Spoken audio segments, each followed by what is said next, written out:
Numa entrevista para a versão americana da Shonen Jump, um fã perguntou para o Oda como ele cria uma Akuma no Mi, e ele respondeu o seguinte: quando eu penso em alguma Akuma no Mi, eu sempre tento chegar a algo que preenche um desejo humano. No final, se ela não preenche esse requisito, não vale a pena desenhá-la. Essa entrevista foi feita em 2007 e agora, 15 anos depois, o Vegapunk diz que as Akuma no Mi são o potencial da evolução humana que a própria humanidade desejou. Ou seja, o pré-requisito que o Oda sempre usou para criar os poderes das Akuma no Mi era, na verdade, a própria origem desses poderes. Vamos falar hoje sobre essa bomba que foi o capítulo 1069 de One Piece. Tem muita coisa pra gente comentar, é provável que esse vídeo fique um pouco mais longo do que o normal, já fica muito longo, enfim. Será que o Oda errou ou será que o Oda foi gênio com a revelação da origem das Akuma no Mi? Muito mais perguntas do que respostas com essa resposta que a gente teve sobre a origem desses poderes. Mas finalmente, galera, a gente teve isso e a gente tá vivendo esse momento.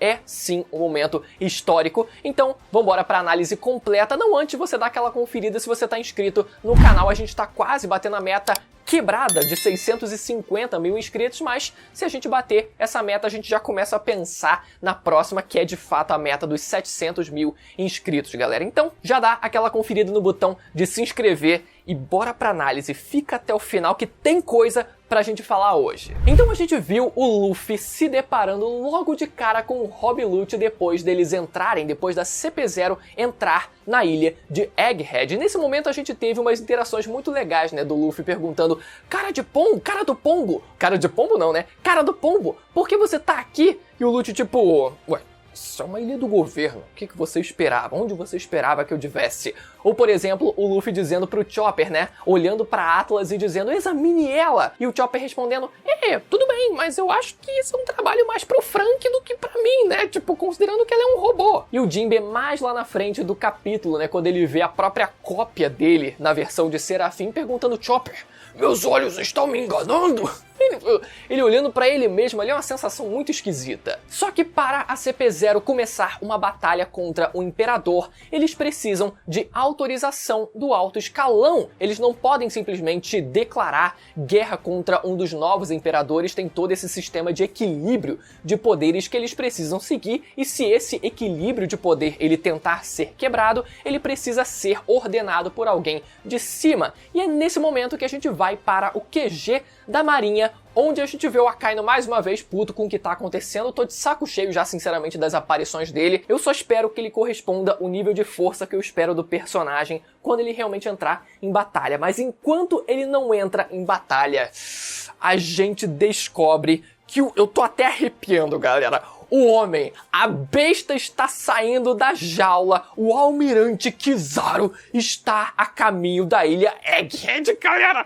A besta acabou, galera, acabou. Acho que agora o Luffy realmente não vai ter como se tornar o rei dos piratas. Eu acho que ele já pode se entregar e fazer igual o Roger e falar assim: galera, me mata logo porque não vai ter jeito, deixa pra próxima geração, porque o homem está chegando, gente.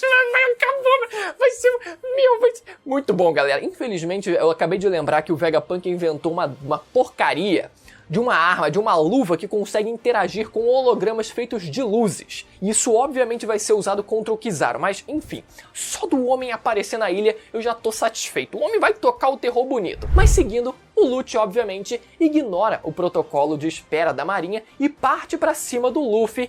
E então vemos a sua forma despertada, galera. A gente sim tem a forma despertada do Lute. A gente viu o capítulo passado que ele chegou já mandando um Rokuogan na cara da Atlas. E a gente obviamente esperaria que, se ele já usou a sua técnica máxima pré-time skip logo de cara, obviamente ele teria mais cartas na manga para mostrar que não seriam o próprio Rokuogan como a gente tinha pré-time skip, e agora a gente vê a forma despertada dele, um pouco mais magro, com braços compridos e o especial que é um colete de nuvens negras, muito parecido com a forma híbrida da Yamato, né, com os braços mais alongados, né, um pouco mais esguio, um pouco mais magro, e o detalhe que são o colete de nuvens, né, ou seria um colete de pelo, já que os pelos dele também estão pretos ali. Será que são coletes de pelos? Fica aí essa dúvida. Agora, o detalhe sobre esse colete de nuvens. Vamos considerar que são nuvens aqui, né, como são os outros casos. Esse colete de nuvens parecia ser algo exclusivo das Zoans míticas, né, porque a gente viu o caso do Luffy, o caso do Kaido e o caso da Yamato, os três ali também como sendo Zoans míticas,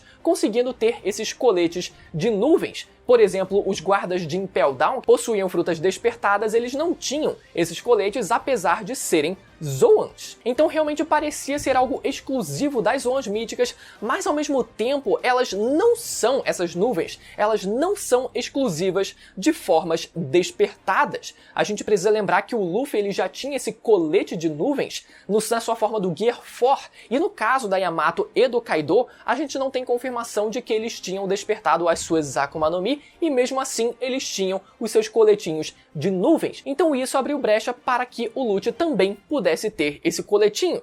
Particularmente eu gostaria que fosse algo exclusivo das Zoans míticas, né, para dar um diferencial, mas talvez essa fosse a única forma de fazer com que a aparência despertada do Lute soasse maneira. Então vamos meter esse colete de nuvens mesmo, e ficou um negócio eu acho que meio arbitrário por parte do Oda. Seguindo o capítulo, o Vegapunk pergunta o nome da fruta do Luffy e diz que não havia qualquer registro da Gomu Gomu no Mi, de uma tal de Gomu Gomu no Mi, na antiga enciclopédia das Akuma no Mi. Mas peraí, a gente viu o bando do Shanks com um desenho da fruta do Luffy e anunciando o seu nome, tanto que é por isso que o Luffy ele identifica a própria fruta como Gomu Gomu no Mi. Obviamente, o que o bando do Shanks possuía não era a enciclopédia das Akuma no Mi, mas era algum registro que chamava aquela fruta de Gomu Gomu no Mi. Agora, como será que eles conseguiram essa informação? Será que foi passada pelo Roger, já que ele foi até Laugh Tale? Essa é uma das opções. E a segunda opção seria uma informação vinda direta do governo. Eles terem conseguido não só a fruta diretamente do governo, mas eles terem conseguido também um registro visual de como era aquela fruta do próprio governo antes deles conseguirem roubar a Gomu Gomu no Mi deles. Seguindo, o Vegapunk diz que essa forma se parece exatamente com o deus mencionado nos documentos antigos,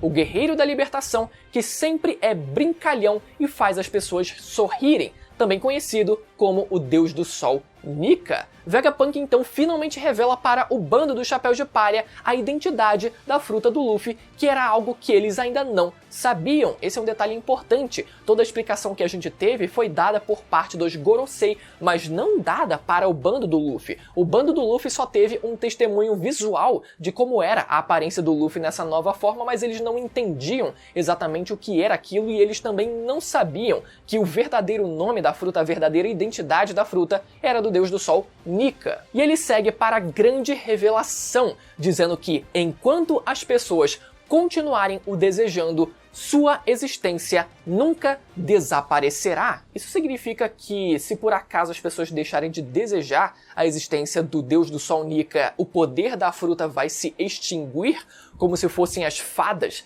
de Peter Pan, que você precisa acreditar que elas existem, né? No caso aqui, acreditam que elas existem e por isso elas continuam existindo, e nesse caso as pessoas precisariam continuar desejando a existência de um ser como esse para que ele continue existindo? Fica aí o primeiro questionamento. Mas seguindo, ele diz que as Akuma no Mi são o potencial da evolução humana que a própria humanidade desejou. Abre aspas. Não seria legal se fosse assim? Não seria legal se fosse desse jeito? Os diversos caminhos do futuro da humanidade são essas habilidades. Os usuários de Akuma no Mi são, na verdade, seres vivendo em um mundo diferente que muitas pessoas imaginaram.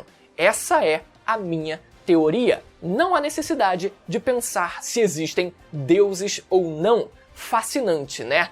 Antes da gente começar a destrinchar essa frase toda aqui, porque responde uma coisa, mas abre um monte de pergunta pra gente entender de fato as nuances de tudo que foi dito pra gente, mas antes disso, dois detalhes. O primeiro deles que é a reação da Robin a isso tudo. Reparem na expressão dela ali, completamente eufórica com essa bomba sendo jogada na cara dela, assim, de repente, né? Que obviamente tem tudo a ver com o século perdido, que é o que ela busca descobrir, e também a página do Luffy enfrentando o Lute enquanto é revelado essa informação pra gente, né? Que faz um paralelo direto com uma página de luta que eles tiveram em Enies Lobby. Muito legal esse paralelo visual deles dois se enfrentando e o Lute ali conseguindo manter uma batalha contra o Luffy na sua forma despertada. Obviamente, né, que o Luffy, ele tá ali tava mantendo uma certa vantagem, mas ainda assim muito legal, muito bom o feito do Lute em conseguir trocar umas porradas com o Luffy. Mas vamos lá agora falar sobre a origem das Akuma no Mi, a explicação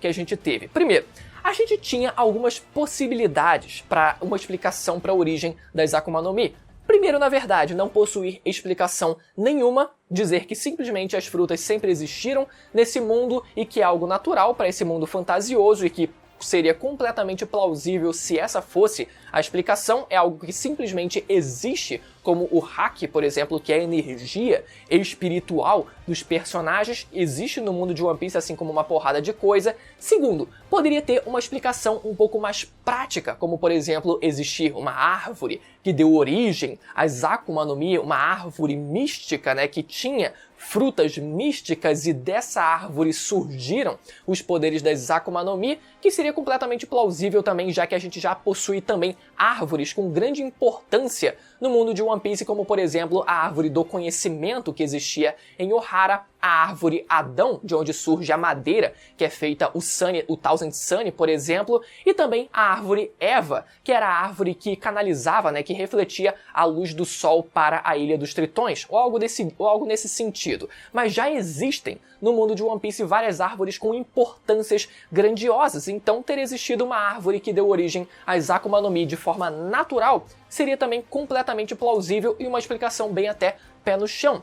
E a gente tem uma terceira possibilidade, que seria essa, né? Uma explicação, digamos, menos prática e, na verdade, uma explicação que exige até uma certa suspensão de descrença maior do que a gente está acostumada para o nível de suspensão de descrença de One Piece. A gente sabe que One Piece é muito fácil da gente acreditar em qualquer coisa que existe nesse universo, porque ele é muito aberto a muitas possibilidades, mas nesse caso, assim como foi a fruta do deus do sol Nika, a gente precisou de uma certa suspensão de descrença um pouquinho maior para acreditar que, na verdade, nesse mundo, o desejo das pessoas fez com que esses poderes surgissem do nada. Mas vamos lá, destrinchar por partes aqui, começando por uma frase que eu queria destacar do início do arco de Skypiea, quando aquele galeão gigante caía do céu, que dizia junto a ele, abre aspas, pelo narrador: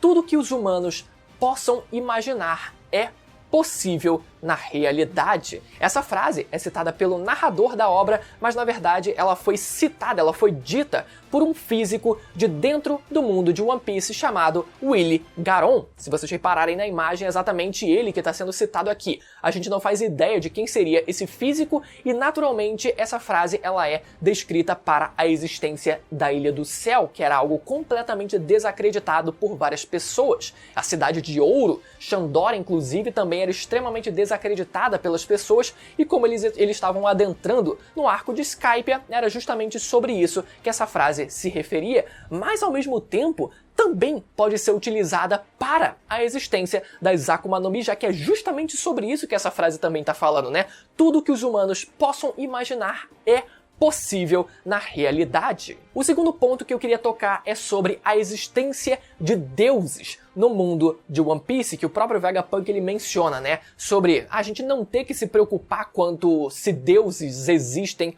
ou não, né? Se o deus Nika existiu ou não, porque isso partiu da existência das próprias pessoas. Quando a gente viu, né, quando a gente teve a descoberta de que na verdade a fruta do Luffy era a fruta do deus do sol Nika, a gente se pegou perguntando se na verdade no passado não teria existido uma entidade, um deus de fato que seria o deus do sol Nika, e a partir disso a gente teve a existência da fruta, mas que a fruta ela seria na verdade nomeada por conta da existência desse Deus que teria existido. Essa seria uma possibilidade de uma possível inspiração, né, já que a gente não tem um Deus, né, como esse, como o Deus do Sol Nika na vida real, para que o Oda ele fizesse essa referência. Seria uma referência a um Deus existente de dentro, na verdade, do próprio universo de One Piece. Só que agora a gente viu que, na verdade, não. Muito provavelmente o Deus do Sol Nika foi o primeiro usuário dessa Akuma no Mi, mas eu não acho que, na verdade, primeiro existiram as frutas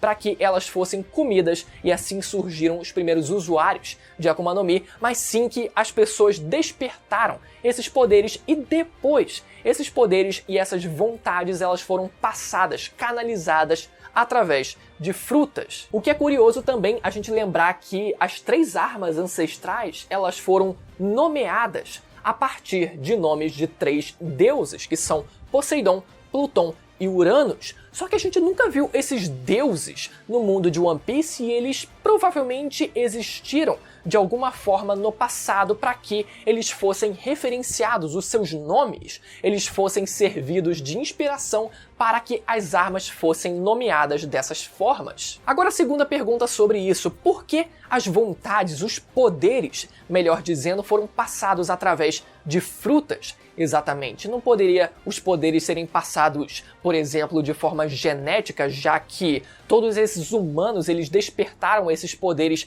e esses poderes muito bem poderiam ser passados através de geração a geração, serem passados através de genética? Poderia muito bem ser o caso, na verdade, é muito mais intuitivo pensar que isso aconteceria do que, por exemplo, ser passado através de frutas. É aí que eu acredito que entra a parte do Reino Antigo e a sua tecnologia. Vamos falar disso daqui a pouquinho, mas é um questionamento interessante esse. A terceira pergunta que surge com isso é se os poderes eles continuam surgindo nos tempos atuais. Faz sentido a gente pensar que se no passado as pessoas elas desejaram todos esses poderes que existem hoje em dia através das Akuma no Mi, que as pessoas elas continuem desejando outras coisas, mais coisas e através do tempo, através das gerações, mais desejos foram sendo criados e assim mais poderes de Akuma no Mi teriam surgido. Por que esses poderes eles não surgem hoje em dia, por exemplo? É aí que entra o Reino Antigo, como eu falei, e a sua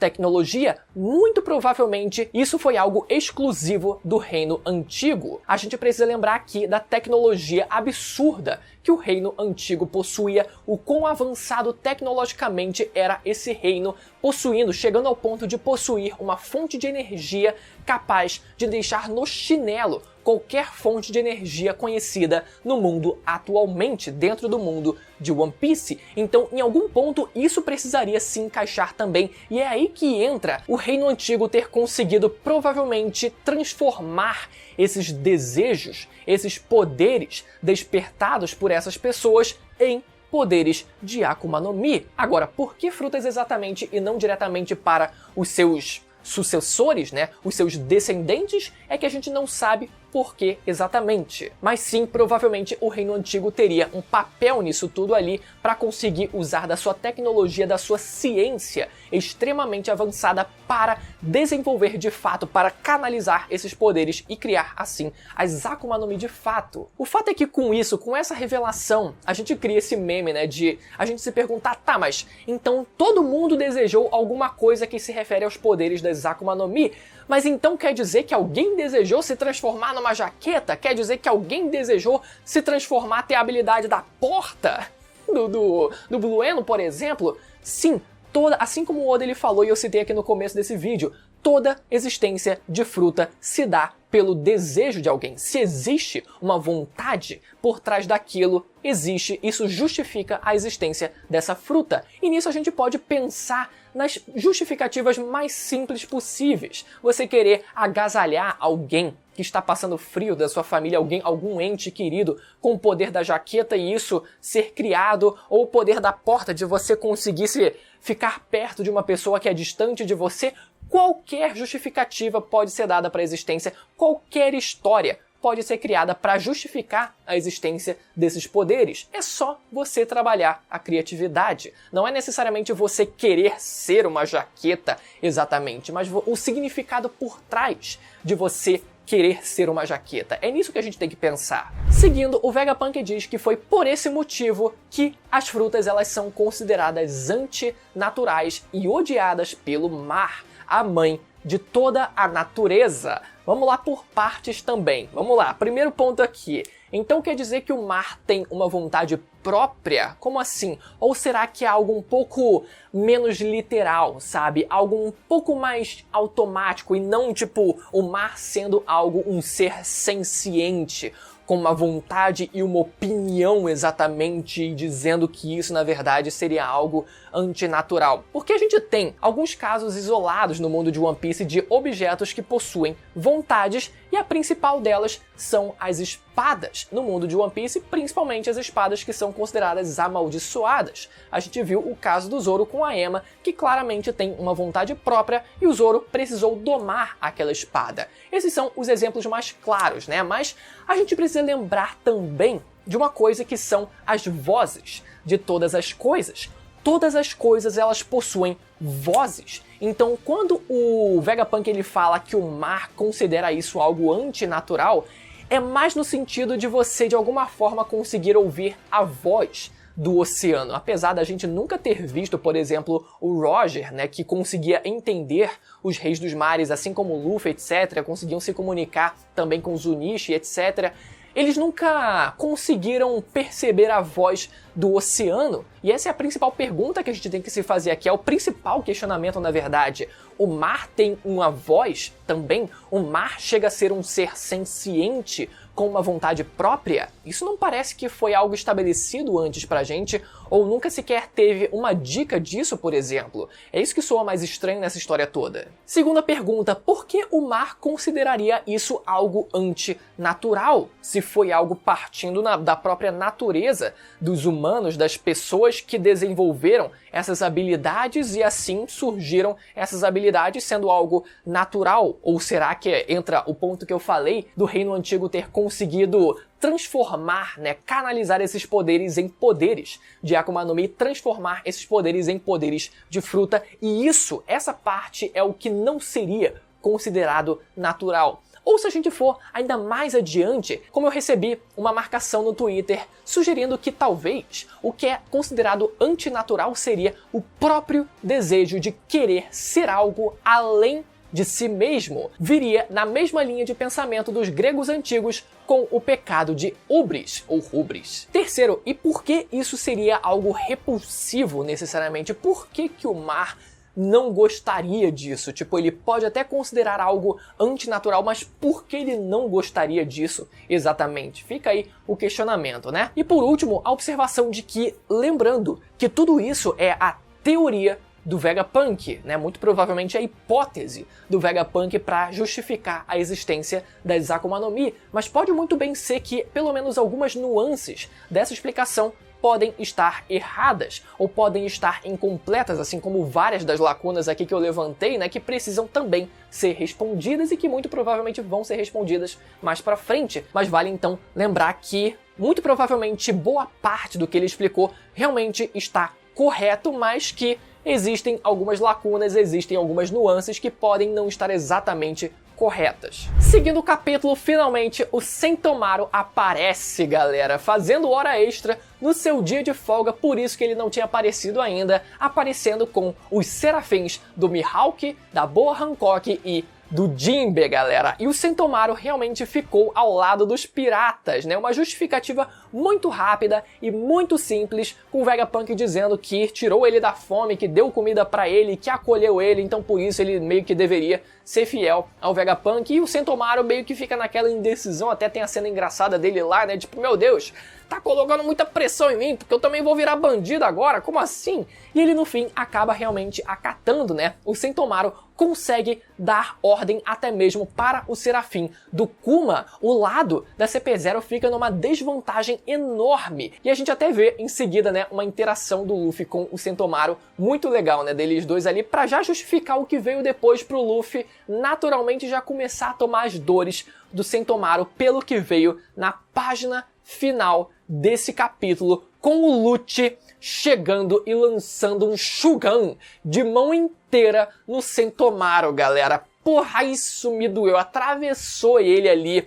E com o Lute dizendo, tudo o que precisamos fazer é eliminar o comandante. Serafins, obedeçam às nossas ordens. Por que ele disse isso? Porque é o Sentomaru que lidera os Serafins. Então, se o Sentomaru não estiver em condições de dar qualquer ordem, então os Serafins eles vão passar a obedecer a CP0. E é isso que eles querem e é isso que a gente vai ter. Realmente a balança vai ser virada e a CP0 realmente vai conseguir comandar os Serafins para que eles entrem em batalha contra o bando dos Chapéus de Palha. Mas galera, eu preciso falar que o Sentomaru sendo arrombado daquele jeito me deu uma dó no coração, porque o cara, eu tinha muito hype. Eu falei semana passada, retrasada, pra vocês que eu esperava muito do homem que disse ter a maior defesa do mundo, sugerindo que ele seria o cara com maior nível de haki do armamento do mundo, já que desde antes do time skip ele já tinha o haki do armamento avançado. Só que lá no fundo eu sabia que isso não era exatamente verdade, porque ao mesmo tempo que ele disse isso, ele também dizia que ele tinha a boca mais fechada do mundo, e a gente sabia que isso não era verdade, porque ele vivia abrindo a matraca lá pra falar o nome dele. Ah, meu nome é Sentomaru e é isso e aquilo, explicando um monte de coisa pro bando do Luffy lá antes do time skip. Então, naturalmente, esse papo dele ter a maior defesa do mundo também seria uma lorota, né? Mas pode ser que ele ainda se levante e faça alguma coisa, né? Mas o Oda se rendeu ao favoritismo, se rendeu à massa, só colocando hype no Lute, né? Mas enfim, galera, um capítulo muito bom, com duas frentes, né? Seja a luta do Lute contra o Luffy, e somado a isso para agregar ainda mais a explicação do Vegapunk, pelo menos na visão dele, sobre o que é, sobre como se deu a origem das Akuma no Mi. Como eu falei pra vocês, galera, a gente pode sim pegar o meme de mas quem desejou se tornar um ser humano? Porra, quem desejaria se transformar num ser humano para criar o poder da fruta do humano? Alguém que quisesse ser um humano por algum motivo, seja sofrer escravidão como um homem-peixe ou qualquer coisa do tipo. Quando você para pra pensar, realmente sempre vai existir uma justificativa, seja a mais simples possível, para que existam essas frutas. Mas como eu falei, isso não anula o fato de que ainda existem várias lacunas que ainda precisam ser respondidas. Vamos esperar para ver se essas explicações, se essas respostas, elas vão ser convincentes ou não. Aproveitando mais uma vez para convidar você que não foi inscrito ainda no canal, mas que assistiu o vídeo até o final, que eu tenho certeza, se você ficou até o final, eu tenho certeza que você curtiu o vídeo, então eu te convido a conferir a sua inscrição aqui no canal, vídeo toda semana sobre o universo de One Piece, e também lembrar de ativar o sininho para não perder a notificação de quando tiver vídeo novo aqui no canal, beleza? Até a próxima, tchau!